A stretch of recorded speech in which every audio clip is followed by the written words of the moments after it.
To our hot topics, guys. Truth, lies, shenanigans. Real simple. Each one of our hosts brings a hot topic that caught their attention this week, uh, and we'll ask them if it was a truth, lie, or shenanigans. Our panel will talk about it a bit until time is up,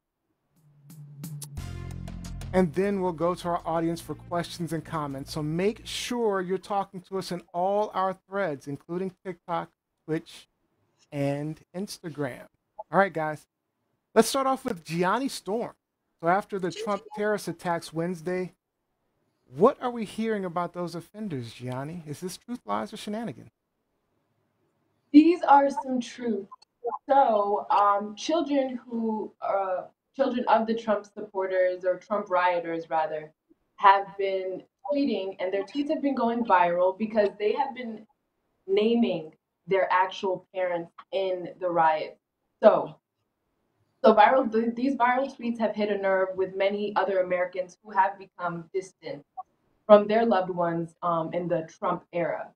So due to them changing politics or becoming kind of caught up in that QAnon mass delusion. The first story is of Robin's tweet. She's expressed that she's absolutely disgusted, as you can see, ashamed and disgusted of her father's behavior. Douglas Sweet is his name. He was arrested on site at the riot. So Robin said that her father had disowned her because she fought against racism and bigotry while he had been radicalized by QAnon and like underground extremist groups and stuff like that. So that's Robin Sweet's father, and then we also have 18-year-old Helena. So she actually saw a video during the Trump riot of her mother fighting with a black woman. The black woman actually struck her mother in the face, and it was later. The story came out later that she was being harassed by Helena's mother. So when she saw the video, she identified her mother, her aunt, and her cousin actually, and in a slew of tweets, like a thread of tweets, just naming them and the situation behind it. So my question, you guys, is: do you think this is a form of heroism on behalf of the children, or do you think they're putting their families' lives at risk and it's unnecessary? Putting their families' lives at risk. Okay, that's an interesting question. Let's start with Robbie Rock on this one. Well, the people who put those lives at risk are the individuals themselves. The children did not put their guardians, their parents, their relatives' lives at risk. These people put their own lives at risk when they got on the planes, the buses, or loaded up in their carloads to fall on to Capitol Hill. So I don't believe that at all. As far as heroism is concerned, that's a pretty strong word for me. So I'm not going to call them heroes, but it's definitely an act of courage to denounce one's own family. I believe that these children are practicing their civil duty. They're doing what's right. She did the right thing. See something, say something, especially in these types of scenarios. You can't let this type of behavior go unpunished, even if the crimes are being committed by your family members. So I'm curious, Robbie, would you turn in your family member? I really thought about it. And rolled down to the capital of Canada. What is the capital? I mean, the capital. Where's the capital? Capital building in Canada. Technical difficulties. Click. Where's the Capitol building in Canada? Where is it? In Ottawa. Okay, so Ottawa. So let's say your kids rolled out to Ottawa and just stormed the Capitol building in Ottawa. Are you turning them in? If my kids were behaving like hooligans, if they were trying to cause disruption, if they were behaving in a very anarchist, destructive fashion, then it would be very hard to maintain the family loyalties because it really is what it is. At the end of the day, this was domestic terrorism that happened on Capitol Hill, so those people need to be called out en masse. All right, Lizzie Anders? So for my family members, for my friends, colleagues, anyone who knows me out there, please be advised that I do not believe in the idea or the mantra, snitches get stitches, or that You should not be snitching on people who are your loved ones when they are committing a crime.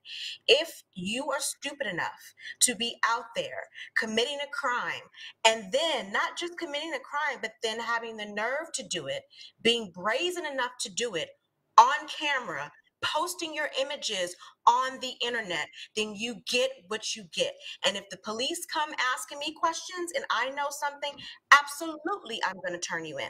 If I see your on the internet, if I see your picture in the paper, if there is on television a Crime Stoppers call for us to call in, if there's a reward, especially if there's a reward, and they call and they want to know if we have any information, yes, I'm going to turn you in.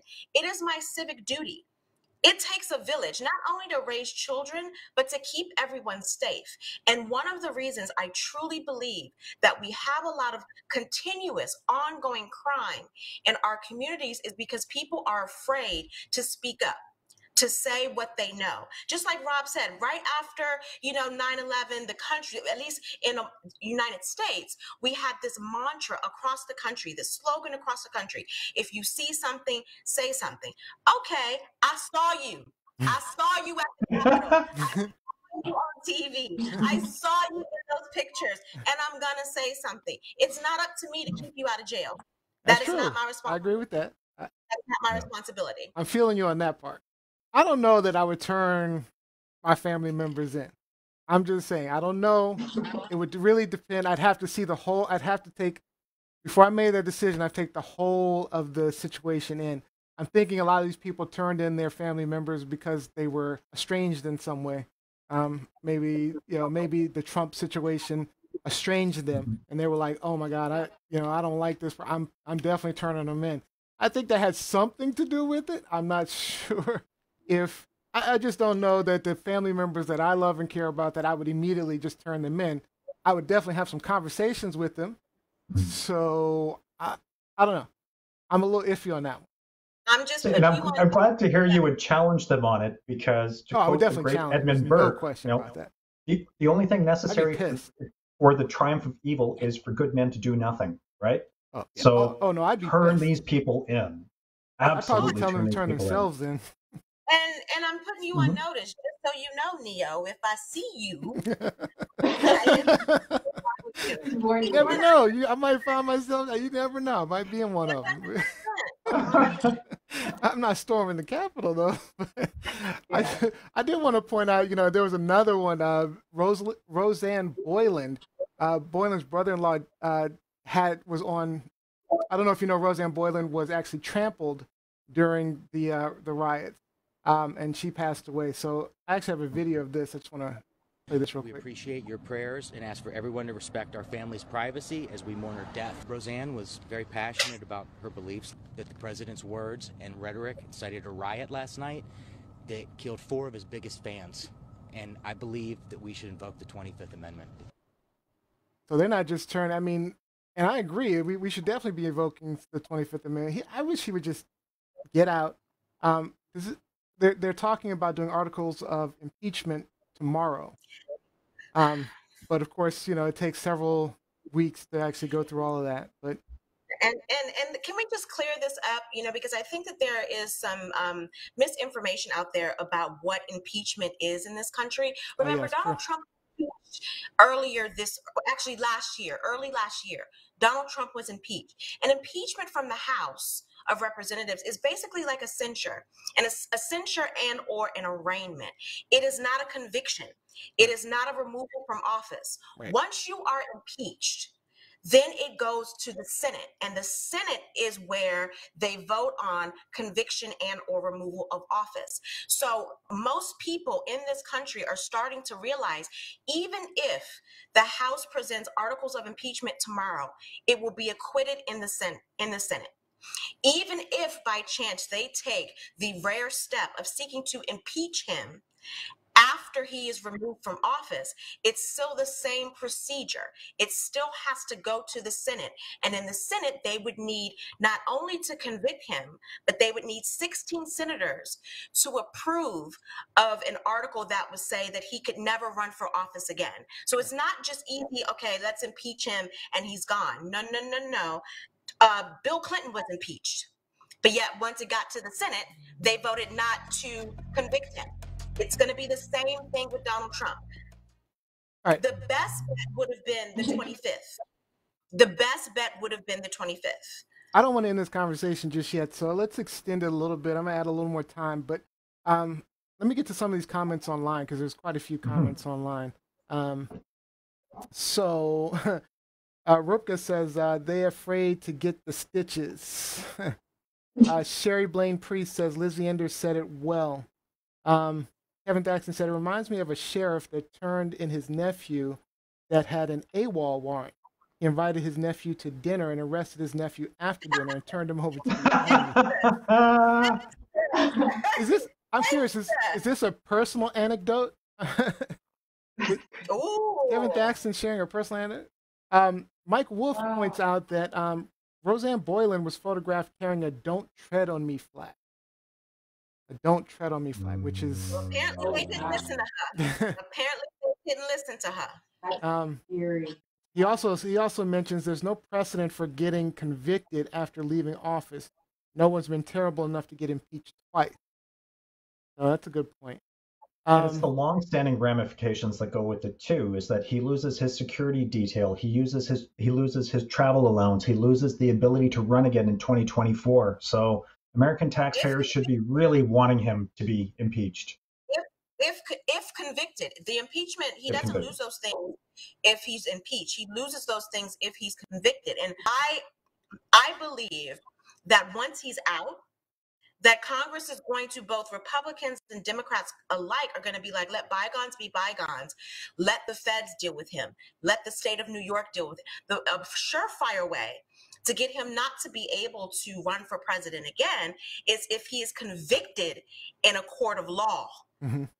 And is sent to jail for his crimes. Because especially with the state of New York, because there's no pardon with non-federal crimes, with state crimes. The pardon would be if the new AG, Attorney General, decides to charge him with something and then someone, heaven forbid, would decide that they would pardon him.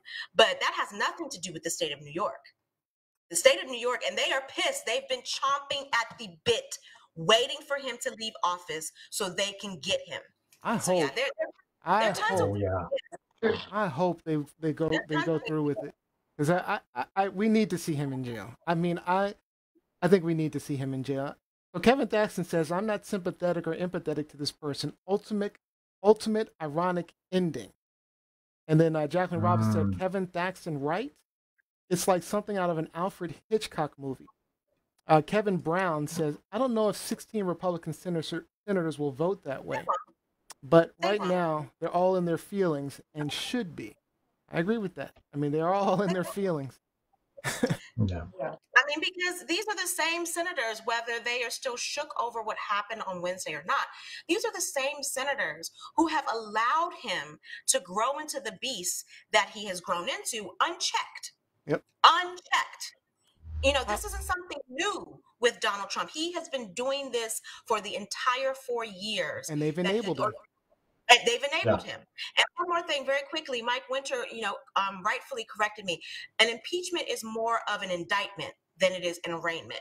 But it's definitely not a conviction as it stays in the House. It has to go to the Senate. So Paul Whelan asked, did any of you guys vote Trump into power, and do you regret your judgment? We can all confidently say that. Any of you guys? I don't know. He may be talking to the people on the thread, but if he's talking to us, there's no way in hell any of us would have ever voted for Trump from the beginning. So, yeah, and I'm sure most of our audience probably didn't either. I mean, I'd love to hear from some of our audience members if they did vote for Trump. I have friends that voted for Trump. I know people that voted for Trump as well. They've been kind of silent or pretend. Oh yeah, they did. Yeah, yeah. All of a sudden, yep. All of a sudden, they did get really, really silent. So, yeah. Yeah. All right. So yeah, that's. Oh, Kevin Brown said, "Hell no." And Kevin, he also said they emblazoned him for years. All right. Yeah. Great. All right. So that is time for that. All right. So